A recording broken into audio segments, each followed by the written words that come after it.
The mother unexpectedly pushes her paralyzed son into the river. Terrified, he screams for help, but the mother remains indifferent, even pushing him to deeper waters, all to make her son stand up again. It turns out the mother is in the late stage of cancer. She knows her time is limited. Every day she coughs up blood, tormented to the point of wishing for death. Worried that her son won't be able to take care of himself, she prepares a contact number to address daily issues, and personally teaches her son how to raise pigs, recording solutions for all unexpected situations, so that he can at least feed himself.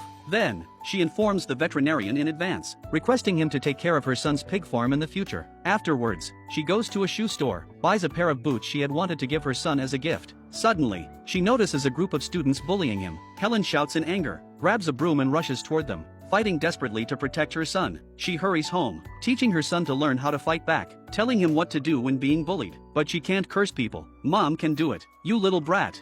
She hands over the property deed and bank book to Ben for safekeeping. Just as Helen is arranging everything for her son, she receives devastating news the next day. The village's sheep farm has been hit by an epidemic. According to regulations, all cows and pigs within a 3-kilometer radius must be eliminated. Quarantine workers take away all the pigs, digging a large pit to bury them alive. Watching her lifelong business collapse in an instant, Helen finally collapses as well. What will her son rely on to survive in the future?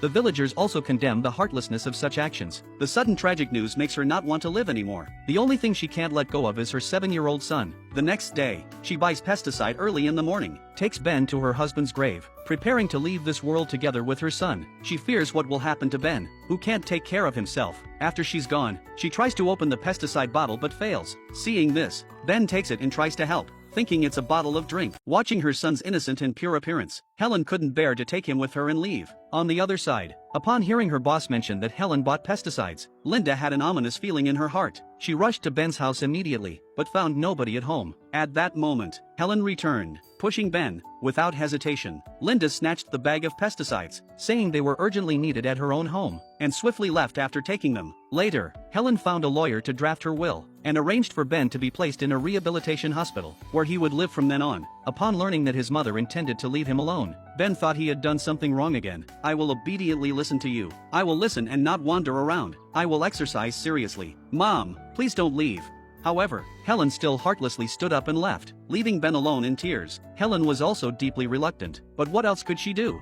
Upon returning home, she tidied up the house, unaware that Ben was rushing back in his wheelchair. Not knowing the way, he relied on the navigation on his phone, and managed to make it back to the entrance of the village. Meanwhile, Helen left behind 2 letters, tidied up her appearance, gazed at the only family photo, full of reluctance. Then, she hung a rope from the ceiling beam, preparing to join her deceased husband. She kicked away the chair beneath her feet, but at that moment, Ben returned. He was instantly frightened, rushed over and hugged his mother's legs, desperately trying to lift her up. And at that moment, in his desperate state, Ben actually stood up. Helen was in disbelief, quickly untied the rope. Ben also realized that he had stood up, but the next second, he fell back onto his wheelchair. Helen was greatly excited, urging Ben to try again, but no matter how many times he tried, he couldn't stand up again. Helen knew she could die at any moment, so she pushed Ben towards the riverbank, hoping to stimulate his survival instinct to stand up. After that, Helen started learning rehabilitation courses. Every day, she would throw her son into the river and accompany him, doing rehabilitation exercises together. Day after day of continuous attempts, Ben's legs finally started to move. Both mother and son were overjoyed. Hard work pays off.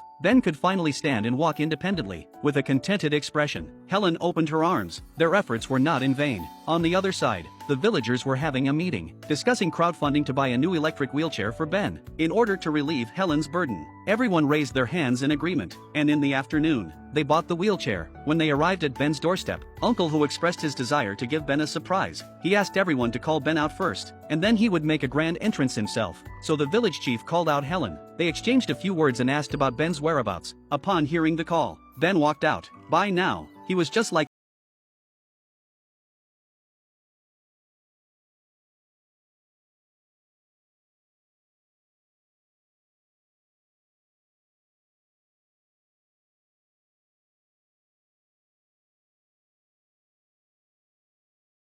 everyone was astounded by what they saw, and they were all happy for the mother and son. At that moment, Uncle, who appeared riding a wheelchair, but upon seeing the scene, he was completely stunned. He directly fell down the steps and injured his foot in the process.